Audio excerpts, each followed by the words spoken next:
One thing every Premier League club needs to address moving into the rest of the Premier League season. We're going to start off in no particular order. Arsenal, obviously watched them at Goodison Park, one of the toughest away days you can do. I know they're terrible, Everton, but I thought Arsenal managed the game so well. And that is really the sign of a side that is maturing, because I think a couple of years ago they would have probably drawn that game or struggled at least. And I think they managed it very well. What do they need to address, Arsenal? They've managed the kind of squad depth for Partey, with Declan Rice coming in and literally improving on that position. Someone like Eddie Nketiah's got a second year in him up front, so he can help when Jesus is coming back from injury. A second choice keeper with David Raya, who I thought was fantastic against Everton. And even the defensive positions, they've got, obviously with Timber, you take out his injury, he is another player long term that will be able to fight for those kind of back four positions. The only one for me, this is just my gut, I don't think Vieira is good enough. I'm not saying he had a bad game against Everton, I'm not saying he's a bad footballer, but I think if Arsenal want to hit the levels this season, including running deep in the Champions League, I think they need to address what that midfield situation is. A lot of Arsenal fans thought Declan Rice would play left, kind of tucked in with Partey and Odegaard, letting Odegaard have a bit more license to be even more free-flowing, and everything has to go through Odegaard. And then defensive cover with Declan Rice being able to do that Granit Xhaka role a little bit. And it hasn't happened that way. Obviously, Havertz has had a lot of opportunities, and Vieira played against Everton. I don't think either are the long-term solutions this season for Arsenal. I don't think they offer enough going forward. I don't think they offer enough defensively. And I'm not a massive fan of Kai Havertz anyway. So I think they have to address that kind of left attacking midfielder situation. Because if anything happens to Odegaard in terms of injury, in terms of form, they need to address it, because it has to go through him. It has to go through this left side person. Now, Emil Smith-Rowe is someone that I thought could play there, not trusted. Who am I to say against, Arteta?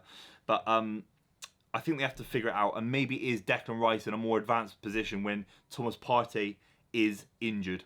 If you've made it this far, make sure you subscribe. Would really appreciate it. Let's move on to Brighton. An incredible performance against Man United. What are you meant to say about Brighton in terms of what they can improve? It's very limited. It's very abstract, really, because they're punching so far above their weight, and it's now getting to the point where it's not a couple of seasons. It's actually Brighton are a European club. Brighton are a European club, just like maybe Everton were under David Moyes for 5, 6, 7 years in a row, for example. That kind of system where Brighton will just be getting European football every season for 10 years. That's possible with how good Bloom is as an owner. My one small thing would be, go and win an FA Cup, go and win a League Cup, go and get some silverware to kind of solidify this generation for Brighton fans, because you never know what the future holds. If big clubs keep coming in for your best players, eventually that will catch up with you. Maybe that means one season you come 12th as opposed to top 10, top 8. So for me, it's winning an FA Cup. For me, it's even more crazy, go and get the Champions League, have a season in the Champions League. It's possible with extra spots being opened up. And the way they're going to do that, in my opinion, I know it's again an abstract thing for Brighton because they're on cloud 9. It's adding a bit of physicality to that squad. Now, I know Evan Ferguson's a big lad, a handful, so is Welbeck. Adam Webster's a great centre-back, big unit, so is Dunk, of course. But apart from that, the keeper's small, Lamptey's small, Dahoud, Lallana, you got, Enciso when he's back, Gross, Matoma. They're a small side, Brighton. They're diminutive. And that's what obviously De Zerbi wants. I'm not saying they have to change everything, but I think adding a little bit of physical power, I think James Milner is definitely an aspect to that in terms of a physical resilience. I think I saw a lack of that in the FA Cup against Man United, obviously at the back end of last season, where you think Brighton were probably a better side than Man United. Had they got the legs to cover the ground in a big game like at Wembley, for example. I think adding a little bit of physicality is the only thing I'd say that Brighton have to address. You can't really address that within the current squad they've got, so maybe it's a January thing. Let me know what you think in the comments down below about that one. Right, Newcastle United got back to winning ways after 3 defeats on the spin. Brentford at home is a nice little home fixture to get back to form. My criticism would be the midfield axis of Tonali, Bruno. They have to figure that out. Are they a midfield that bomb on and want to arrive in the box? Are they a midfield that wants to control games? I think they figured themselves out a little bit better against Brentford, particularly Bruno. But they need to address that midfield situation, because in the Champions League, they're going to get found out at the likes of Dortmund away, AC Milan away. I think Newcastle will get it sorted out. I think they've got a fantastic manager in Eddie Howe. You have to trust him. And slagging him off and saying that he's under pressure after 3 games is absolutely embarrassing from the press. So that's just the one thing for me, is getting Tonali and Bruno switched on. They're the jewels in the Newcastle crown with Isak up front. And if they can kind of understand what that midfield's meant to do. Are they explosive? Are they meant to be this controlling, luxurious midfield that dominates sides? And they are capable of doing that. Tonali certainly is. Then why is Joelinton in midfield? I think he's been poor in the last few weeks. I know he's loved by Newcastle fans. So that's just the thing for Eddie Howe, in my opinion. If the midfield can be tight, resolute, and knows exactly what it's doing, is it just servicing the front three and protecting the back four? Then that's fair enough. If it gets to that position, then Newcastle will return to being a force that they absolutely are. West Ham, again, they're living on cloud nine. They're doing so well. Small criticism might be Antonio's effectiveness over time. Will he do a job for them in 12 months? Yeah, absolutely. But eventually sides will figure out how to play against him. He's almost impossible to play against when the right ball gets put into the box. And he brings other people into play, but you can't keep relying on, Jared Bowen coming in from deep and Ward-Prowse. Sometimes you just want your number 9 to be scoring 15, 20 goals. I thought Danny Ings would arrive a lot better than he has at West Ham. He's definitely not hit the ground running, if at all. And that's a shame for him, because I think he's a really good finisher. I think he could be scoring 15, 20 for West Ham, no question. So that's the big question mark, is especially if Paqueta goes this season, if there's any kind of ban. I'm not sure if it will happen this season, but the goals and creativity, it can't all be Antonio. There has to be a system that goes around him. And I think obviously Kudu's a fantastic player as well. Ben Rama kind of gets games and then maybe not trusted in the big games. So it's just about understanding a system for West Ham that doesn't go through Mikel Antonio the whole time. But unbelievable. What can I say about West Ham? Liverpool, they've shown mentality. They've got injuries. Van Dijk wasn't fully fit, and Konate was coming back from injury against Wolves. So playing Quansah at centre-back, or 18 years old kid or whatever, that's not ideal. I don't think I can say that's something that they have to address, because that's just injuries. I think what Liverpool have to address is that centre-forward position. Salah is obviously on the right forever. I think Diaz is on the left forever this season. It's going to be every big game, those two. Is it Gakpo? Is it Nunes? I thought Nunes should have started against Wolves. I think he's an away day kind of player.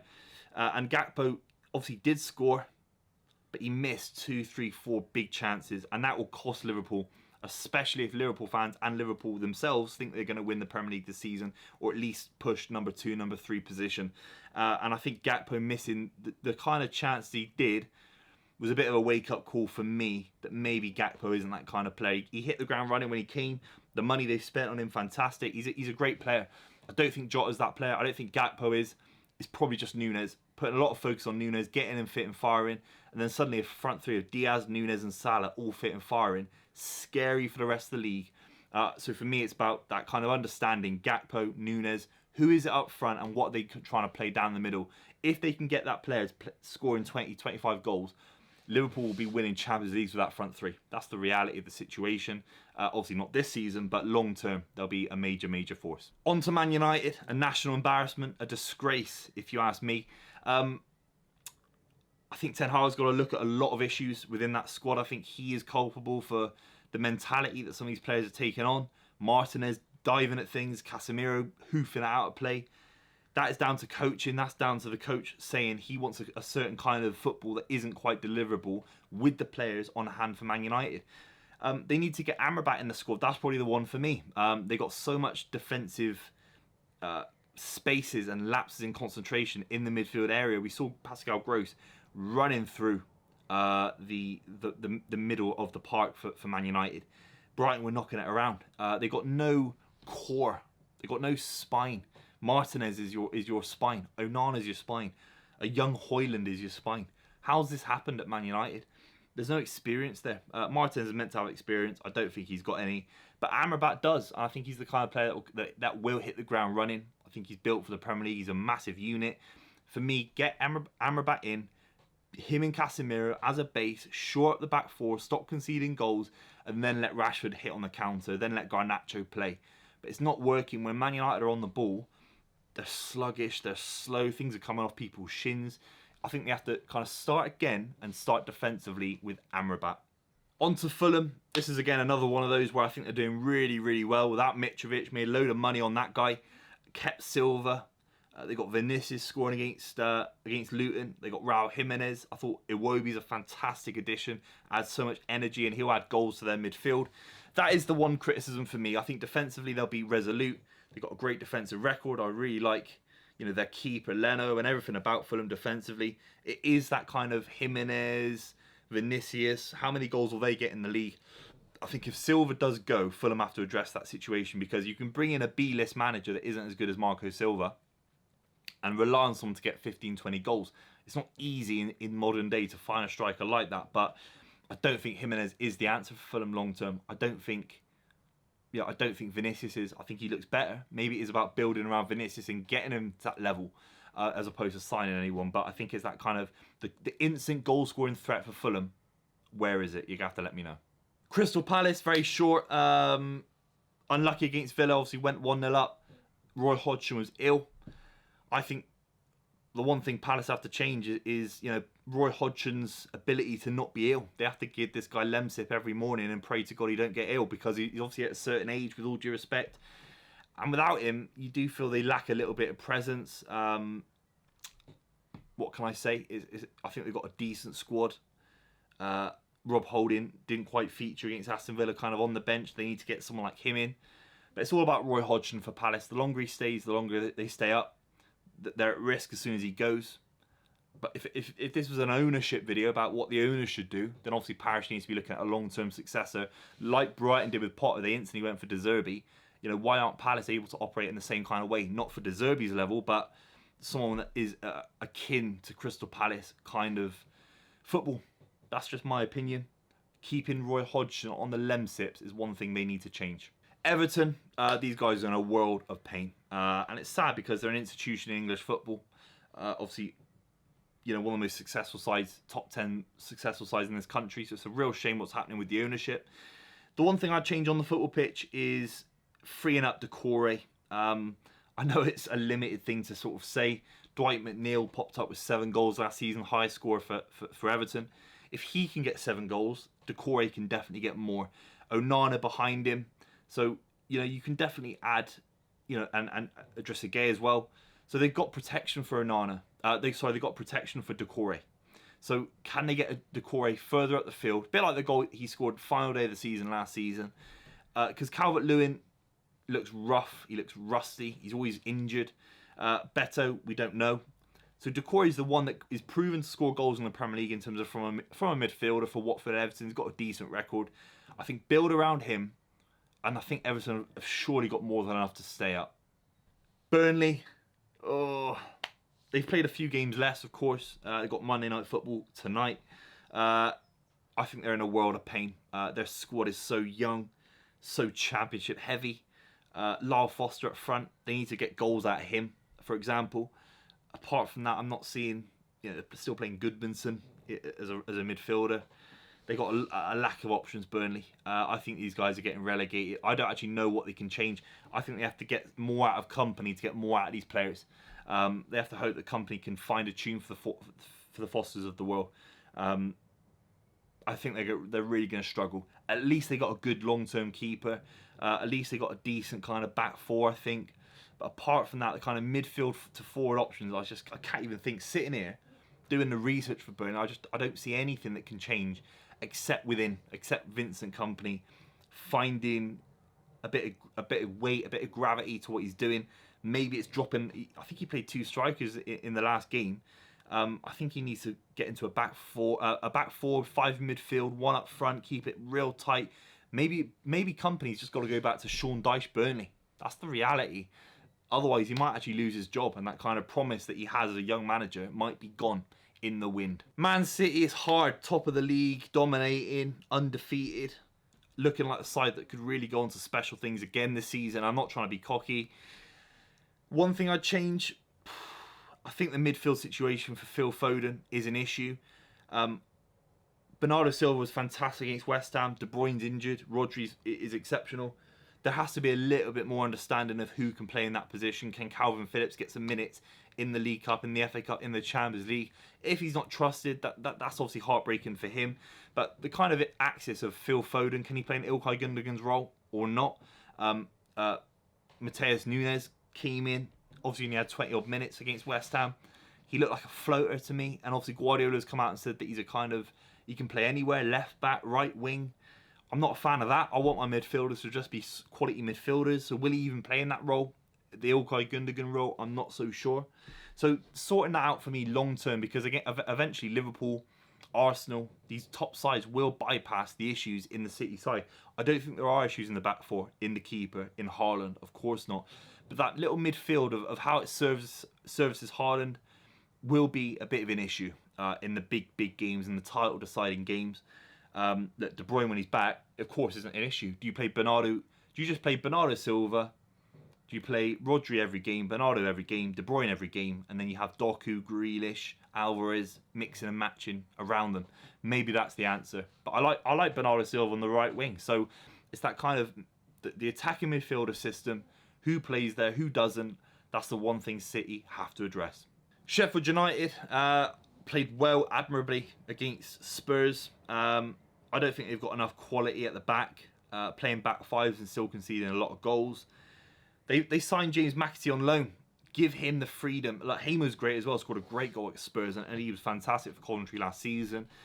And so was James McAtee for Sheffield United last season. So I think James McAtee, get him isolated in midfield. Get him isolated in the sense, let him do everything. Let him run the game. Let him be the kind of City Guardiola disciple of stringing passes together, bringing everyone in. He's the kind of player that will make everyone better. Let James McAtee go on these runs. Let him link up play. And I think Sheffield United have a chance creatively. Defensively, I don't think they're there. I think the fact they're even linked to kind of bringing Wilder in is a bit of an issue, like going backwards a little bit. Their one chance is a bit of a maverick in James McAtee having 20, 25 great games for Sheffield United and just linking up enough of the kind of side to go forward and beat sides around them. That's their best shot. Right, on to Chelsea. World of pain. Embarrassing. National disgrace to football, and I love to see it. How are they going to win football matches? They can't do it against Forest. They can't do it against Bournemouth. I don't know when they're going to next pick up a win. I think the only way they're going to do it is by blending a midfield together that kind of gets enough out of Enzo Fernandez, that gets enough out of Conor Gallagher, his work rate, Enzo's quality. Cole Palmer has to be in there. He has to be in there. And it's just not enough. Pochettino's in a world of pain.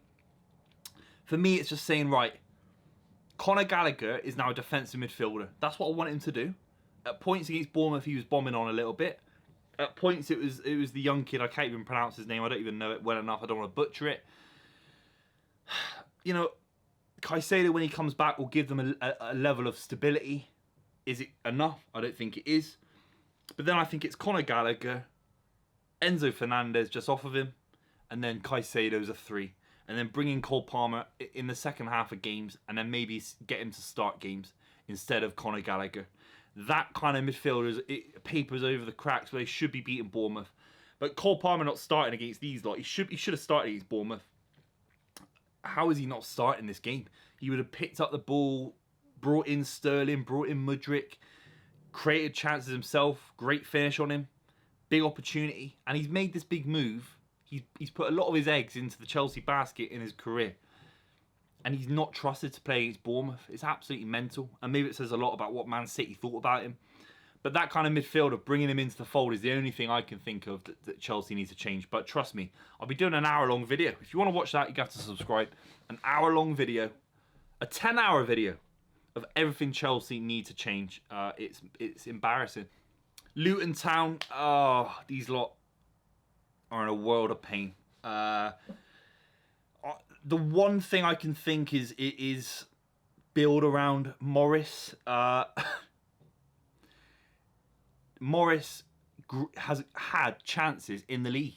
He's had space. He's found moments. He's a good, decent professional. But his finishing's been absolutely shocking. Absolutely abysmal. I think it was against Fulham. He kind of sliced one. I thought, it's League One, let alone Championship. So maybe it's Morris. I think you can hide a lot of issues for a newly promoted side if you've got a decent back four, decent midfield 5, and you're getting 6, 7, 8 goals out your striker randomly, and it's just not happening. It's just not happening, and I think they're going to get relegated. So that's about it. Maybe it's changing the manager to just maybe get a tune out of them. I think I'd be really harsh on Rob Edwards. He's a fantastic young coach, but That's the only thing I can think is get Morris a bit of counselling, a bit of confidence boosting, because he's in dire straits, and so are Luton. Brentford, this one's probably the easiest on the list. They lost Raya. They got Flecken in. He made a massive mistake against Newcastle. I don't think he's good enough. He kind of been at Brentford for a while, always been second choice. That's never a good sign for me. A top keeper always wants to be moving on, even if you move back down to the Championship or move to the bottom half of the table. He's 30 years old, so he's not going to be his young keeper that can improve. And Brentford without Raya, suddenly you think, wow, defensively a little bit, are they the same? Does he give them 8-9 points a season? I remember people saying about Shay Given at Newcastle that he used to give them 10 points a season they didn't deserve. And I do think that maybe Raya is that kind of keeper for Brentford. And without him, they looked a little bit more frail. It was Newcastle. I'm not saying they're a bad side. Sorting out their keeper situation. Maybe it's a signing in January. Who knows? But that'd be the one thing for Brentford. Villa, I actually think this is easy as well. I love Diaby. I love Watkins. I love their midfield. John McGinn's fantastic. I think Pau Torres needs to adjust to the physicality of the league, and I think then they're a far more balanced side. I've seen him get done for pace. I've seen him get done on the half turn. I've seen him get bullied off of balls. He's a skinny centre back. He's a lightweight centre back. He's fantastic on the ball, positionally very, very good, and we've seen it time and time again. He's got a John Stones kind of figure about him, but John Stones actually put a lot of muscle on, and I think this guy needs to put on. He needs to be doing the ab machine. He needs to be doing the bicep machine. What do I know? But Pau Torres' physicality is one thing that I think Unai Emery needs to address in a big, big way. Right, Wolves, this is easy. Neto whips a ball into Cunha, and he kind of falls over trying to hit the ball, completely miskicks it. It was quite embarrassing, actually, that a professional footballer can kind of get a strike from 7 yards out so wrong. Obviously, it's about finding out if it's a midfielder that can play there. Fabio Silva's still at the club somehow. They need 6, 7, 8 goals from a striker to stay in the league. If they can find it, even as a midfielder that has a bit of confidence. Look at Billing for Bournemouth, getting like 6, 7 goals at the back end of last season. He was a midfielder. So if Wolves can do it, and obviously Gary O'Neill was there, so if Wolves can find that option, I don't know if it is Cunha, good player, great pace on him. Is that enough for Wolves to stay in the league? I think they'll be fine, So I think it's just that strike it down the middle, give me some goals position for Wolverhampton Wanderers. Bournemouth, they're in a world of pain. They've not had the bounce that Areola would expect. I think they'd have far more points if Gary O'Neill was there. That's just my opinion. They need more from Solanke. His hold-up play hasn't been good enough. His finishing's not been good enough. There's been question marks about, he's fantastic in the Championship. And then people thought at that age category, when he first signed for Bournemouth, he wasn't very good in the Premier League. Dropped down, was fantastic, came back up. A bit like Mitrovic maybe. And he came back to the Premier League. People think he's going to score 15 goals in the league this season. Absolutely not. He's nowhere near, and he needs to improve, because I think Bournemouth, they need to pump things into him and have the outlet. They don't have that at the moment, and Areola is struggling in a big, big way. But great point against Chelsea. Nottingham Forest, I think they've been great this season, gone right under the radar. I'd question their back line. I'm not a fan of Turner in goal. I'm not a fan of Worrell. I know he's a Nottingham Forest lad. He's been there basically his whole career, except for a couple of low moves, I think it is. Obviously, Nottingham Forest fans want to see Worrell playing. They want to see McKenna playing. He's been there for a few years as well. I think they've got mistakes in them, though. And they've not really... Bowley came in last summer. They've not really addressed that defensive situation in the short term. I'm not saying they're conceding loads of goals or they're really open. They're definitely not. But in terms of where Forest want to go, they want to be a mid-table side at least. Then maybe looking into European positions. They need a top quality centre-back as soon as possible. And finally, Tottenham Hotspur. Very little criticism of them. They've been absolutely fantastic. They need to find the solution of how to create things, how to get goals without James Maddison. I think the answer will be Richarlison. He scored a great goal against Sheffield United. It's a cute header, good finish. And people forget that at Everton, at Watford, he created his own chances. He came deep a lot of time as well. I think he'll get those opportunities at Spurs with Ange Postecoglou, his arm around him. The mental health stuff's important for him. He's gotten over that hurdle instantly by scoring a goal, which is rare for him for Spurs. If he goes on and Maddison is injured in that kind of form, you could see Richarlison popping into the kind of midfield, linking up with Brennan Johnson, linking up with Son, and actually being a bit of a playmaker himself. So I think that's the one thing Spurs need to address. The post-Madison world, when he's injured, which will happen, because he's got an injury in him, James Maddison. How do Spurs address that situation? Thank you so much for watching. Different kind of video for me today. If you're new to the channel, make sure you subscribe. We'll be covering all the Champions League and Premier League games coming up. It's beautiful. I'm so glad the international break's over. And I'll see you very, very soon.